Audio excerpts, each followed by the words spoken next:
So I watched this video, and I also did some research apart from that, and saw just horrific things happening there. There are just children lying face down, dead in the streets. I saw one with half his jaw blown off, and he's screaming for his mom. And being a mom, and I'm sure that even before I was a mom, is just like so heart-wrenching to see. I literally cried for about an hour.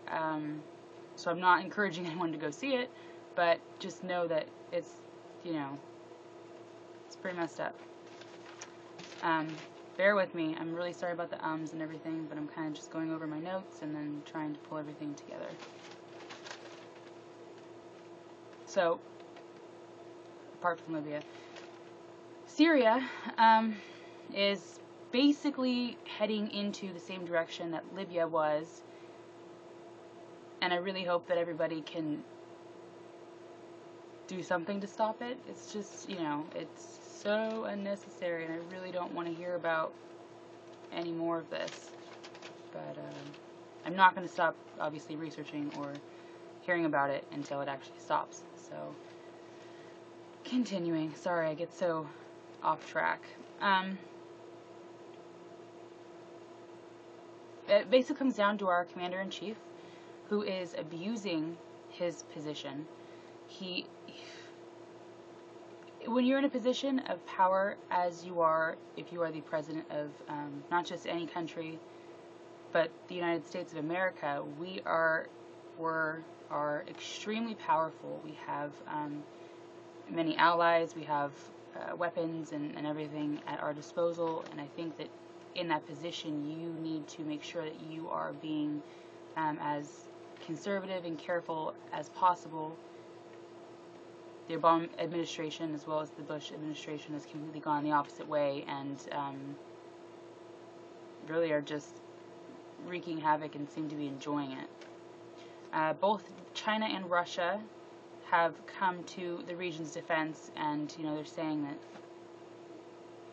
if there is an attack made, they're not going to hesitate to react. Russia even gave Syria weapons. I'm not sure about all of them. I do know that there was 30 missiles that was given to them. These missiles are apparently pretty accurate, and they work pretty well. It's said that if it was to be shot at, say, an American ship or something coming towards it, it's so fast that you would not have time to deflect it.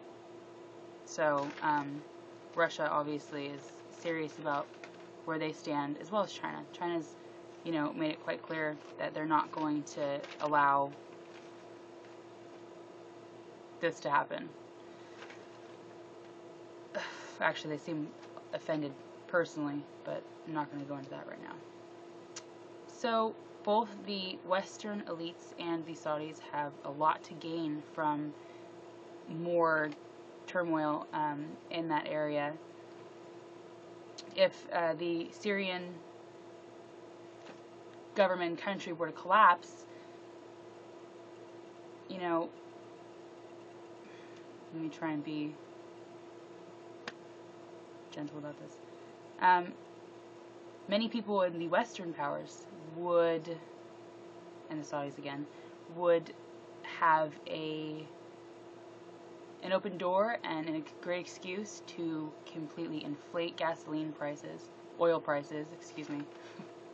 And also they could move in and kind of like what they did with Iraq and just start, rebuilding and getting these contracts and money, and it's all dirty. So,